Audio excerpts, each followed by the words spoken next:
I burst through the double doors of my parents' tutor-style home, the evening air clinging to my rain-soaked hair. The chandelier light hits my face, momentarily blinding me as I stumble into their marble foyer.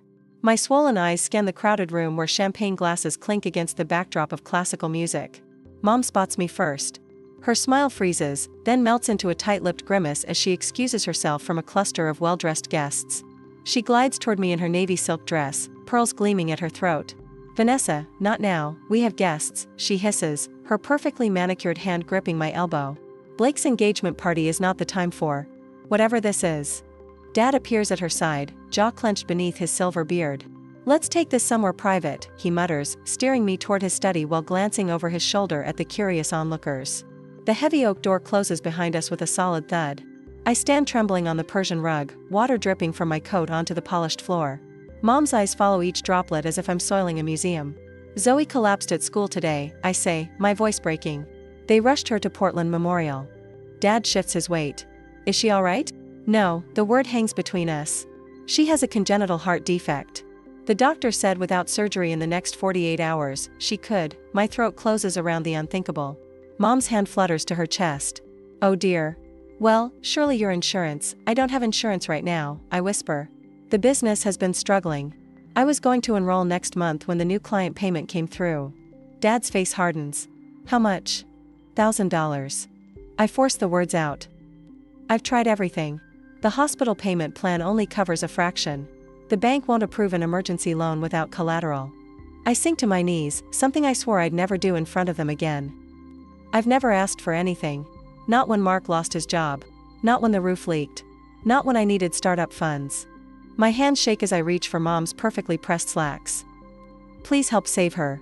She's your granddaughter." Dad's eyes dart toward Mom. A silent conversation passes between them, one I've witnessed my entire life but never been part of. Mom sighs, her shoulders dropping slightly. "We simply can't, Vanessa. Blake's wedding is in 3 months. We've already committed to covering the costs." "What costs could possibly?" "Always trying to steal my spotlight, sis." Blake's voice cuts through the room as he leans against the doorframe, champagne flute dangling between his fingers. His fiancée Lauren hovers behind him, her diamond ring catching the light. "Not now, Blake," I start, but Dad interrupts. "We've already put down $250,000 for the venue catering and honeymoon package," he explains, as if discussing a reasonable business investment. "Non-refundable deposits." My mind flashes to the hospital room I left just an hour ago. Zoe's small body swallowed by white sheets. The oxygen mask fogging with each labored breath. The crayon drawing clutched in her hand, stick figures labeled Mommy, Daddy, me, Grandma, and Grandpa. Dr. Levine's compassionate but firm deadline. "We need payment confirmation by tomorrow afternoon to schedule the surgery." I stare at them. These strangers wearing my parents' faces. Dad checks his watch. Through the door, laughter rises from the party. "Maybe you should have planned better," Mom whispers, adjusting her bracelet, a family heirloom she promised would be mine someday. "There are consequences to poor financial decisions, Vanessa." I rise slowly, something hardening inside me with each passing second. The desperation that carried me here transforms into something colder, sharper. "My daughter might die, and you're worried about a party?" My voice doesn't sound like my own anymore. Blake snorts, swirling his champagne. "Always so dramatic. Get better insurance next time. Some of us have actual plans for our future." My hands tremble as I reach for Mom's wrist.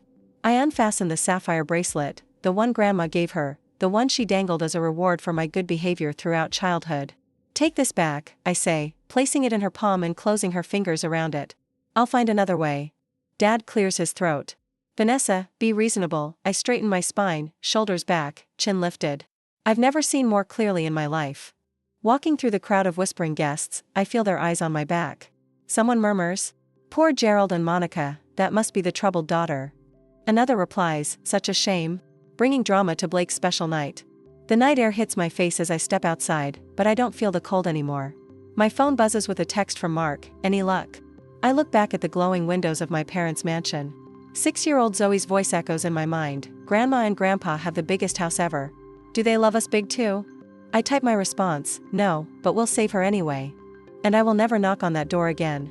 Family. I pace our kitchen at midnight, the landline receiver pressed against my ear, my voice hoarse from hours of pleading. The digital clock's red numbers mock me, 46 hours until Dr. Levine's deadline. "Please," I whisper to the loan officer. My daughter's life depends on this surgery. I'm sorry, Mrs. Winters. Without collateral or a better credit score, the line clicks dead. Another rejection. I slump against the refrigerator where Zoe's crayon drawings hang by alphabet magnets. Her latest creation shows stick figures holding hands beneath a yellow sun. In the corner, she'd drawn a red heart with wobbly letters, I am mommy. Mark enters the kitchen, his eyes hollow with exhaustion. He places a crumpled check on the table. $8,000, he says quietly. Johnson finally bought the Mustang. I stare at the check. Mark had restored that '67 Mustang over 3 summers, working weekends while I built my business. His father's birthday gift when he turned 16. Mark, you love that car. He takes my hand, his callous thumb tracing circles on my palm. I love Zoe more. I add the check to our pile, our life savings, Mark's 401k early withdrawal, the Mustang money. Still 23,000 short. I drop my head to the table. It's not enough. Mark's arms encircle my shoulders. We'll find a way. The doorbell rings at 6:13 a.m. I stumble to answer it, still wearing yesterday's clothes. The mortgage rejection letter sticks to my cheek, pulled free by static as I open the door. Tom and Denise Winters stand on our porch. Mark's parents. Tom's weathered face is grim beneath his faded Carhartt cap. Denise clutches a worn leather purse against her floral. Tom. Denise. My voice cracks. It's early. Tom clears his throat. Can we come in? Our living room, they perch awkwardly on the edge of the sofa. Tom's rough hands fidget with his cap. Denise's eyes drift to the photo of Zoe on gap-toothed smile. Strawberry blonde pigtails. Mark appears from the bedroom, surprise flickering across his face. Mom? Dad? What are you doing here? We heard what happened, Tom says, his gruff voice softening. Called your cell 3 times. Battery died, Mark mumbles, running a hand through his disheveled hair. Denise reaches for her purse. How is our grandbaby? Stable, I answer, the medical terminology bitter on my tongue. For now. Tom shifts, boots scuffing our worn carpet. We got the cabin in Montana. I blink, confused. The cabin, their retirement dream. A 1-room structure on 5 acres of pine forest that Tom built with his own hands 20 years ago. What about it? Mark asks. Tom exchanges a look with Denise. Sold it. Got a decent price. You what? Mark's voice rises. Dad, that cabin was your everything. No, Tom's eyes, the same deep brown as Mark's, hold steady. Family is everything. Denise opens her purse, removes an envelope, and places it on our coffee table. $38,000. The room blurs as tears fill my eyes. I stare at the envelope, unable to move. Mark kneels beside his mother. We can't take this. You can and you will, Denise says firmly. This is what family does. The hospital waiting room smells of antiseptic and burnt coffee. I clutch Zoe's stuffed rabbit, its fur worn thin from years of nighttime cuddles. The surgery began 3 hours ago. Mark's hands tremble as he signs the last of the financial forms. The hospital administrator nods, satisfied with our cobbled-together payment. $1,000 from us. $38,000 from Tom and Denise. Less than 48 hours after my parents refused. Tom and Denise sit across from us, a thermos of homemade soup between them. They've barely spoken since arriving, just settled in for the long wait with quiet determination. Hour 10 passes. Then 12. 14. When Dr. Levine finally emerges, surgical cap still on, my heart stops. His tired eyes crinkle. She's going to make it. My phone buzzes a week later. A text from Blake, Mom wants to know if Zoe survived. Also, you're causing drama at my engagement dinner. I stare at the screen. Another text arrives, Dad told the Hamiltons you were too irresponsible to afford proper insurance. My voicemail icon flashes. Gerald's voice fills my ear, your actions reflect poorly on this family's reputation. I delete it without listening to the rest. The mail arrives that afternoon. Cream envelope gold embossing. Blake and Lauren's wedding invitation, addressed only to Vanessa. No mention of Zoe. No mention of Mark. In Zoe's hospital room, Tom sits beside her bed, teaching her to cast an imaginary fishing line. Her 4-bruised arm follows his movements. When you're better, he promises, we'll take you to real water. Zoe giggles. Can I catch a shark? Start with trout. Tom winks. Work your way up. Denise bustles in with another container of homemade stew. She's brought a different meal every day, filling our refrigerator with labeled containers of comfort food. Mark enters behind her, arms full of he's been handling childcare, household duties, and supporting my clients while I keep hospital vigil. I watch them, this circle of love around my daughter. No designer clothes or country club memberships. Just steadfast presence when it matters most. The truth settles in my chest, blood doesn't make family. Love does. Between Zoe's treatments, I sketch new designs at her bedside. My employees drop by with meals and updates on projects they've covered in my absence. Clients send flowers. Neighbors organize meal trains. Mark's coworkers donate vacation days so he can stay home longer. This small community wraps around us like a protective shield. I record each kindness in Zoe's journal, proof that goodness exists beyond the walls of my parents' mansion. As Zoe sleeps, I make a promise to myself: I will never be vulnerable like this again. Not financially. Not emotionally. And when I rise from these ashes, I'll remember who was there to fan the flames of hope, and who left us to burn. Ashes. The desk lamp casts a halo around my sketches as midnight creeps toward 1. My eyes burn. 3 cups of cold coffee form a half-moon around my workspace, casualties of concentration. Through the doorway, Zoe sleeps on the pull-out couch, her small chest rising and falling beneath her favorite Wonder Woman pajamas, a gift from Tom after her surgery 4 months ago. I stretch my cramping fingers and glance at the wall calendar, red X's marching across the days. Mortgage payment, 2 weeks overdue. Electric bill, final notice. Design supplies, charged to the credit card already maxed from hospital, but we're still here. Still fighting. The scar on Zoe's chest has faded from angry red to pale pink. Her laughter fills our apartment again. The nightmares about beeping monitors and oxygen masks have mostly stopped, for her, anyway. On the drafting table, my designs for the Westbrook Hotel's pitch swim before my tired eyes. Local boutique chain, 7 locations, complete interior redesign. Budget, $1.8 million. Competition, 3 established firms with impressive portfolios and actual offices, not kitchen tables doubling as workspaces. My phone buzzes. Mark's text reads, "Don't stay up all night. They'd be crazy not to pick you." I almost believe him. "You look like you need this more than me," Denise says, pressing a travel mug of coffee into my hands the next morning. She and Tom arrived at dawn, ready for grandparent duty while I prepare for the biggest pitch of my career. Tom's already on the floor with Zoe, helping her build a fort from couch cushions. His arthritis must be screaming, but he'd never say a word. What if I blow this? I whisper to Denise, my voice catching. Her weathered hands frame my face. Then you'll find another opportunity. But you won't blow it. She straightens my blazer collar. You remind me of the dogwood outside our first house. Storm knocked it sideways, but it grew back stronger. Different angle, but even more beautiful. Tom looks up from the fort. Knock dead, kid. Zoe races over, wrapping herself around my legs. Make pretty buildings, mommy. I drop to one knee, holding her small shoulders. I'll be back before dinner. Grandpa's making his famous sketty, she says with solemn importance. I kiss her forehead, breathe in her little girl scent of strawberry shampoo and Play-Doh, and stand to face the day. The Westbrook Hotel's conference room intimidates with its wall of windows overlooking downtown Portland. 5 executives in tailored suits examine my modest portfolio while I set up my presentation. My hands tremble slightly as I arrange material samples on the gleaming table. Ms. Winters, the CEO begins, your firm is considerably smaller than the others we're considering. He glances at my proposal. In fact, I'm not seeing evidence of a firm at all. Just you? The room chills by 10 degrees. I force myself to meet his eyes. Currently, yes.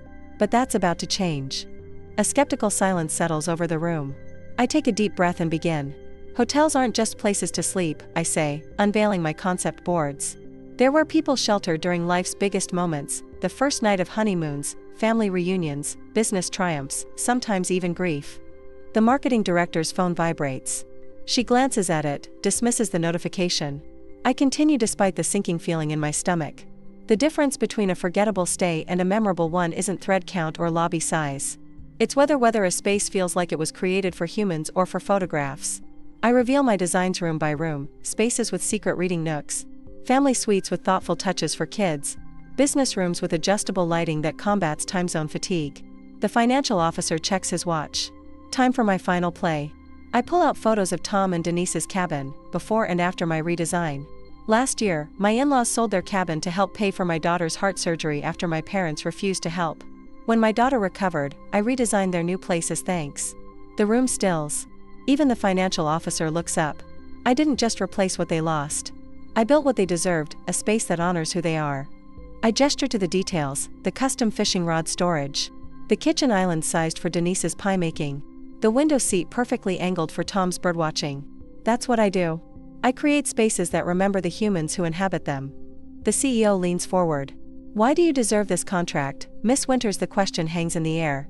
I think of Zoe in her hospital bed. Of Tom with cushion forts. Of Mark selling his vintage Mustang without hesitation. Because I've learned what matters, I answer simply.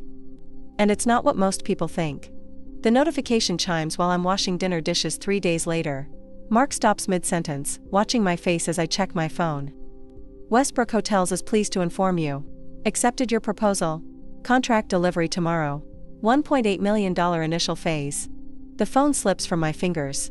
Mark catches it, reads the screen, and lets out a whoop that brings Zoe running from her bedroom. He lifts me off my feet, spinning me in circles while I sob and laugh simultaneously.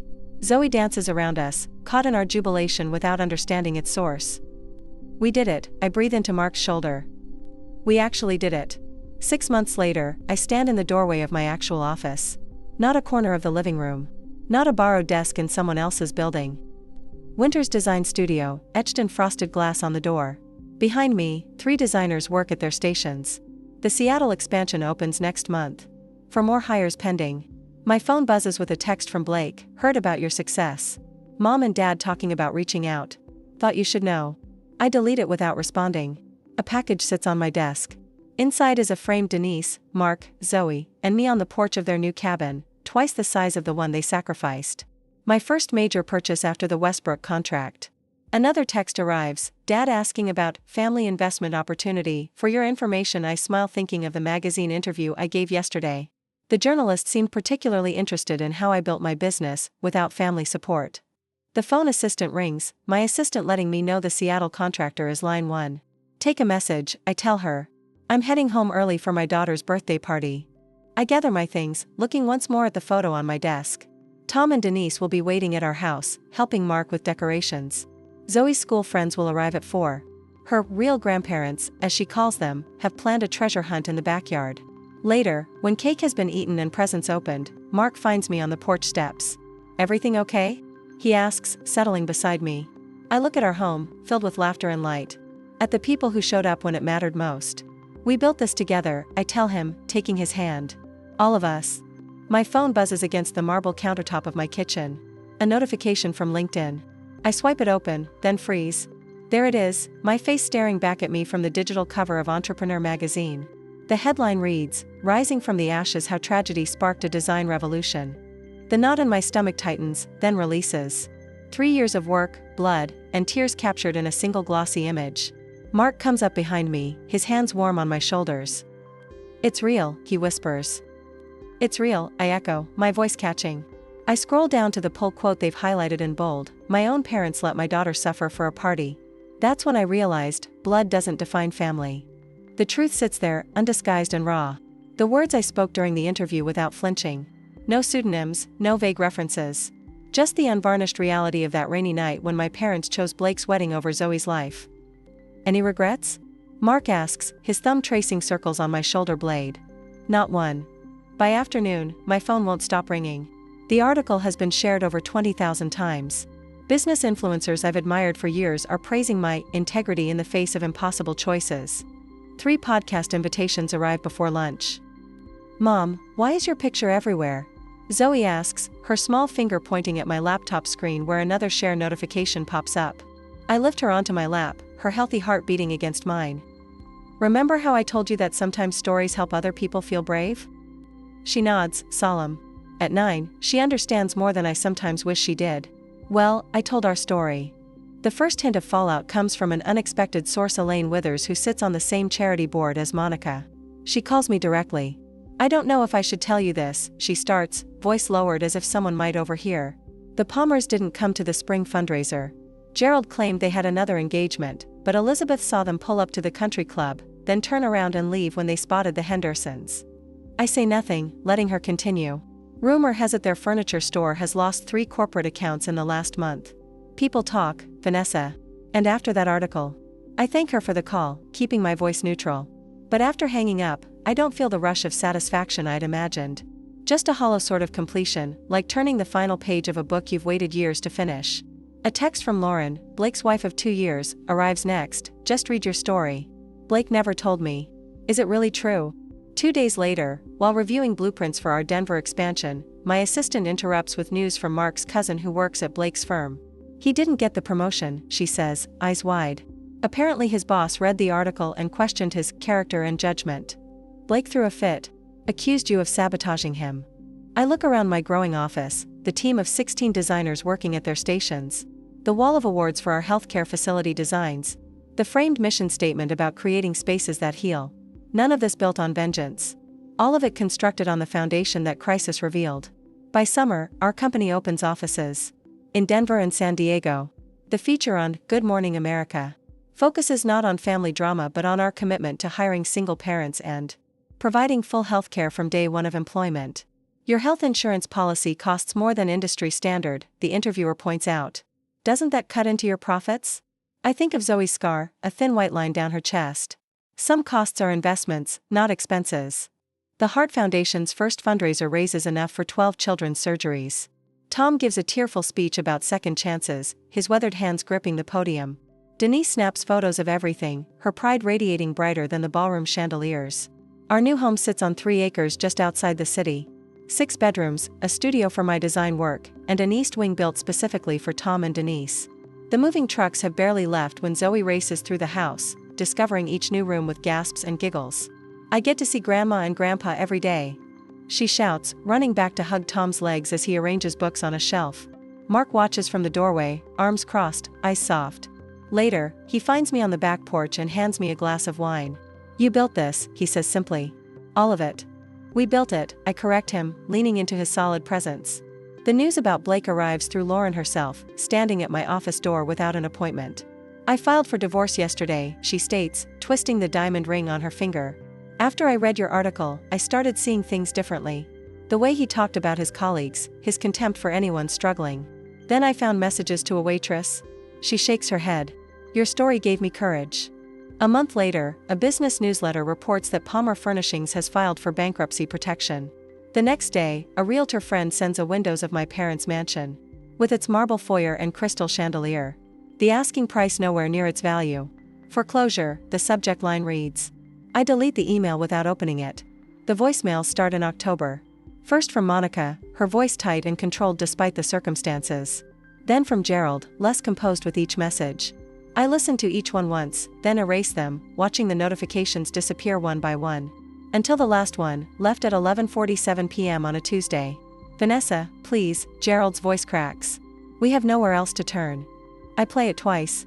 The man who checked his watch while I begged for my daughter's life, now begging for my attention. I set the phone down and walk to the window, watching the autumn leaves spiral to the ground.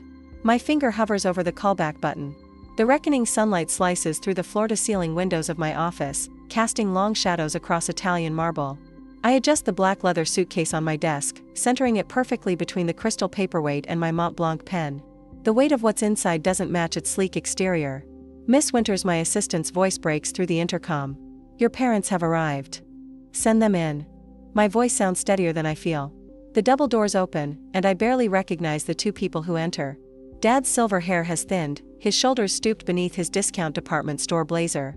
Mom clutches her knockoff handbag, her once perfect makeup applied with a shaky hand. Their eyes dart around my office, taking in the minimalist furniture, the views of downtown Portland, the evidence of everything they're not anymore. Thank you for seeing us, Vanessa. Dad attempts his boardroom voice, but it cracks around the edges. You've done quite well for yourself. Mom nods too quickly. The magazine feature was lovely. I gesture to the chairs across from my desk. They sit in unison, the choreography of the desperate. Dad clears his throat. Leaning forward with hands clasped, the same posture he used when negotiating with suppliers. Family should stick together during difficult times. We're in trouble, sweetheart. Mom's voice wavers. The bank is foreclosing on the house. We owe almost dollars. The economy hasn't been kind to traditional furniture stores. Dad's eyes fix on a point just past my shoulder. Online retailers have changed everything. Your success is remarkable, Mom adds, forcing brightness into her tone. We always knew you had potential. The rehearsed compliment hangs between us. If you had just explained how serious Zoe's condition was, Dad says, his voice dropping to a conspiratorial whisper. We might have understood better. It happened so fast, and with Blake's engagement that night, my gaze shifts to the framed photographs on my desk. Of Zoe in her hospital bed. Small fingers clutching the stuffed rabbit Tom gave her. The heart monitor tracker still visible on her tiny wrist. Another frame holds Tom and Denise at Zoe's kindergarten graduation, their weathered faces beaming. Beyond them stand 3 crystal awards from the Children's Heart Foundation I established last year. 3 years, 2 months, and 14 days, I say. They exchange glances. That's how long it's been since the night of Blake's engagement party. Dad shifts in his seat. Vanessa, it was raining. I came to you soaking wet. My shoes squeaked on your marble floor. My voice remains calm, factual. Mom, you said, we simply can't, Vanessa. Blake's wedding is in 3 months. Her face pales. I don't think those were my exact, Dad. You explained that you'd already spent $250,000 on Blake's wedding non-refundable deposits. His jaw tightens. Now that's not. I reach for my phone, tapping the screen before setting it on the desk. Gerald's voice fills the room. Vanessa, your irresponsible financial decisions aren't our problem. Blake manages his money properly. Perhaps you should take notes instead of asking for handouts. It reflects poorly on this family's reputation. The recording ends. Silence stretches between us. Did you ever once visit Zoe in the hospital? I ask. Mom's eyes drop to her lap. Dad's throat works soundlessly. Mark's parents sold their cabin, their retirement dream, to help save their granddaughter. Tom sat in that waiting room for 14 hours straight. Denise learned to change Zoe's bandages and monitor her medication. They showed up. I stand, my palms flat against the cool surface of my desk. Do you know what Zoe asked me after she recovered? Why don't Grandma and Grandpa love me like Grandma Denise and Grandpa Tom? Mom's mascara smears as tears track down her cheeks. With steady hands, I slide the suitcase across the desk toward them. Take it, I say. And leave. From this moment on, I'm no longer your daughter. Dad's fingers tremble as he unlatches the case. Inside, neatly stacked bills fill every corner. $1,000, I tell them. Exactly what you need. Not a penny more. Vanessa, Mom starts. This isn't forgiveness, I cut her off. It's freedom. Mine. They stand slowly, Dad clutching the suitcase like a life preserver. Their reflections distort in the polished marble as they walk to the door, shoulders bent with the weight of their shame. When the doors close behind them, I remain standing until the sun dips below the skyline, painting my office in amber and shadow. My fingers brush across Zoe's photo, then Tom and Denise's. For years I carried the weight of their rejection like stones in my pockets, dragging me under. Not anymore. It's finally over, I whisper to the empty room. And for the first time since that rainy night, I feel the truth of those words in my bones. Not a weight lifts, a chain breaks. Inheritance. I watch Tom flip burgers on the grill, his weathered hands guiding Zoe's smaller ones on the spatula. She squeals with delight as flames leap up when the patty turns. That's it, kiddo. You've got the touch, he says, ruffling her hair. The late afternoon sun spills across our backyard, casting long shadows over the picnic table where Denise and Mark arrange plates, napkins, and condiments with easy familiarity. Their laughter carries across the lawn, a soundtrack I once thought belonged only in movies about other people's lives. Mom, Grandpa says I'm the best burger flipper in 3 states. Zoe calls out, her voice strong and clear, no trace of the fragile whisper that haunted hospital corridors 2 years ago. Only 3? I call back, reaching for the lemonade pitcher. I'd say at least 5. Mark catches my eye across the yard and winks. The smile lines around his eyes deepen, telling a story of weathered storms and unexpected sunshine. The garden gate swings open as the neighbors arrive with a homemade apple pie. Our small gathering swells with voices and movement, chosen family expanding in concentric circles of warmth. Later, while Tom serves ice cream, Zoe tugs at my sleeve. She thrusts a paper into my hands, crayon colors bright against the white background. I made us, she announces. 5 figures stand hand in hand beneath a yellow sun, Mark, me, Zoe in the middle, Tom and Denise flanking us. Each face bears a wide rainbow smile. It's beautiful, sweetheart. My finger traces the drawing. Zoe's brow furrows. Lily at school has 2 grandmas and 2 grandpas. How come I only have 1 set? The question catches in my throat. I kneel to meet her eyes, those eyes so like mine. Family isn't always about who shares your blood, I say, choosing words with the care of someone who knows their weight. Sometimes it's about who chooses to love you, no matter what. Her 7-year-old wisdom considers this. Like how Grandpa Tom taught me to fish in my hospital bed. Exactly like that. She nods, satisfied, and runs off to help Denise serve pie. Mark hands me an envelope that arrived in today's mail. Lauren's return address surprises me.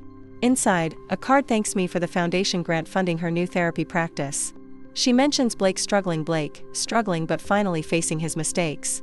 My parents live in a small apartment now, their mansion long gone. The mention stirs nothing in me, neither satisfaction nor sorrow. I watch my company's summer picnic set up in the park across the street, 50 employees and their families gathering under banners announcing full healthcare coverage for all. 3 scholarship recipients from our design program help arrange tables. Their backgrounds mirror my own struggle, but their futures hold more promise. From the porch steps, I observe Zoe at the piano Tom bought her last Christmas. Her fingers, once tethered to 4 lines, now dance across keys. The heart monitor that once tracked her survival sits in a memory box upstairs, a reminder of what almost was, and what is. My gratitude journal lies open beside me. Today's entry simply reads, I have everything that matters.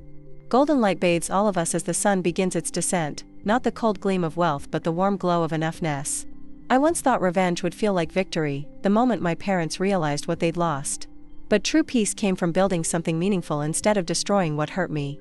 The greatest revenge wasn't in their downfall but in creating happiness they couldn't touch. My gaze sweeps over our mismatched, perfectly complete circle. Family isn't who owes you. It's who shows up.